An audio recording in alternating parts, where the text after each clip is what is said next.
Hey guys, welcome back to my channel. So today we are going to do this beautiful wolf sconce. Now, I want to incorporate a lot of different things in this to make it just absolutely stunning. So the first thing that I'm going to do is I am pouring in my Nic Pro resin just a little bit into each of the three pieces. Now, I want enough that it's just going to basically cover just the bottom of the mold because I'm going to be putting a backing on it. Now, after I get out all the bubbles, and this is an embossed mold, so there are a bunch of little bubbles that are just kind of being held like in all of the embossment on there. So after I go around all the 90-degree edges on the actual, like where the tea light candle goes, and then on the part that holds it up,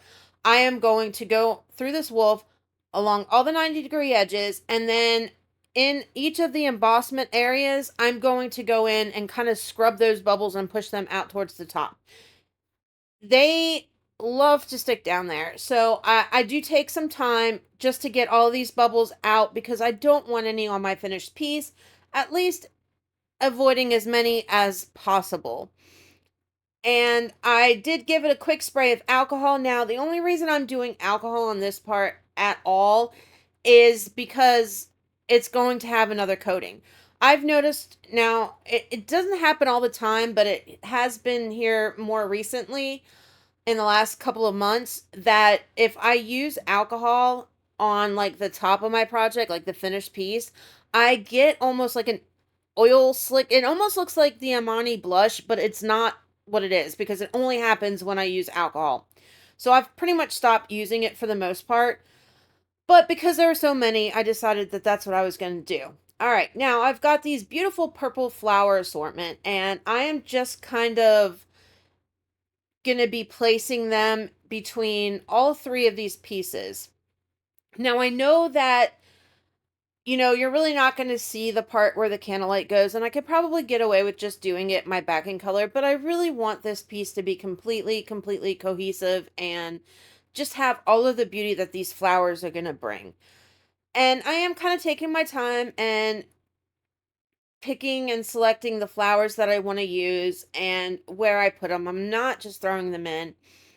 And the ones like the one that I just put down, those ones I kind of just stick in there, but these bigger flowers, I am kind of like flipping them over and coating them completely in resin, hoping to avoid any bubbles getting trapped underneath.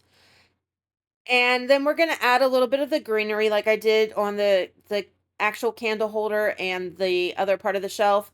And I'm going to add some towards the bottom of his legs and just wherever, just to kind of bring it some more color and that kind of botanical type look to it. But I'm not going to overdo it. So in my head, and I don't know why I thought this, but as I was doing this, like I have an idea for what I'm going to do to finish it off. I thought that the embossment was going in the other direction. So, like, for whatever reason, when I demolded it, I thought it was going to be kind of like the indented instead of the kind that's coming out. And it almost ruined what I had planned. All right, now that we got the flowers in here, now I have these cute little, I think they're acrylic, or not acrylic, resin little butterflies. So I thought I'd add a few in just to kind of, I don't know, like I want a lot of different elements in this. I want this to be very feminine, very dainty, very gorgeous, beautiful wolf. So I add about, I don't know, 3 or 4 to the main body and then 1 on the shelf. And then we're going to go in with these really pretty amethyst looking rocks and kind of add those in here and there as well, just for some more interest. And then we're going to let this baby cure. Gonna hit it real quick with the heat gun and push down all these rocks first though, just to kind of make sure that none are going to be sticking up too high. I don't want them up over the mold. Obviously, I still have to do a back coat, but just to spread them out and so they're not all kind of lumped together and that they will be seen. Hit it with the heat gun. Okay, 24 hours later, now it's time to put the backing on. Now, I decided that for this piece that holds the shelf up, I'm going to do that completely clear because there's not one, like, it's not a top and a bottom, it's the side. So I thought that this would be really cute to do it this way. And then I'm going to go in and use my HTV Ront mica powder in white and back it in white. Again, very dainty is what I'm going for in this piece. Mixing it in, and hey, first time in a while I haven't gotten mica powder all over myself. Imagine that. And then we're going to back it. I am going to make sure, because there are a few rocks that kind of stood up a little bit more than what I thought they were going to. So I'm going to make sure that they're covered completely. We're going to go over all of those areas and all of those corners and edges and all of that stuff with our silicone tool, just to make sure that no bubbles are trapped anywhere. Hit it with a heat gun and let this baby cure and then go on to the next part. Now, I've never used this particular mold before, so I'm not like 100% sure how it's going to come out. Like I was telling you before, I thought the embossment was indented, not sticking up, for lack of a better word. I don't know. I'm just having a brain fart right now. And I don't know. Like it kind of threw me for a loop. Like this entire mold was not what I thought it was at all. It is still absolutely beautiful, but I thought it was more like the owl one that I had done back around Halloween, and it's not. It's really not. So, going over with my silicone tool, spreading out the resin, because it is, I don't need a thick layer. This mold isn't that thick, but I do need to make sure that it's all covered. And then I will drizzle in a little bit more down towards his one leg that's kind of sticking out, and then down near his butt, because that's where that rock is protruding from.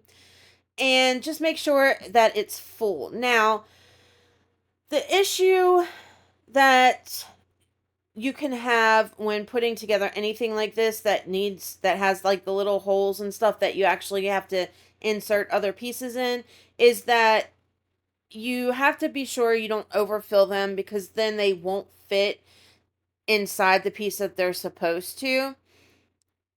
But you would think that you would fill it up the whole way, right? Like that makes sense. Why would you make the mold that deep if I can't fill it to the top? Because then if you're not filling it to the top, then you get those sharp edges around that you have to cut it down and it's a whole thing. I don't know. I like I said, I really don't know. All right, so we're going to let this guy cure and come back and demold it. Here we are 24 hours later. It's time to demold this. And I think it comes out beautiful. Like, this came out really nice. Now, I did get one air bubble, and I believe it's under that flower, if I'm not mistaken. If not, it's on this piece. I can't remember off the top of my head. And that was pretty much it as far as bubbles go underneath these flowers. So I got really lucky with that. I'm just cleaning off the little bits and pieces. Yeah, like it's beautiful. Look, and the little butterfly in there. It's very beautiful, in my opinion. All right, time to do the wolf. Now, this is where all my plans almost went out the window. So, demolding him, not an issue at all. And let's see how he looks. All right, you ready? And it's gorgeous. But what I didn't know was it's frosted. So it has that frosted look to it. And then the pieces where the embossment are the pieces that are clear and shiny. Here's the other issue. None of these pieces fit. So I'm wondering, because I had taken them all out of the package, and some of these, I got like 4 or 5 of the different sconce molds, and there's a couple of them that are all connected in one piece, but then there's some that are different pieces, and I'm wondering if I pulled the wrong piece out, and this isn't the one that actually, even though all the holes line up, that actually doesn't go to this particular one, because I ended up in order to fix this, I could have sanded it, but that would have taken forever. So what I did was I ended up cutting off pieces on the actual, like the three pieces on the shelf that go into the holes. I cut them a little bit thinner and a little bit narrower and shoved that baby in there. And I had to do it for the other part of the shelf too, to make it fit, to avoid all the sanding. But it works in the end, so it's fine. Again, I don't know if it's me that screwed up in picking the part or if it's the mold was just kind of screwy.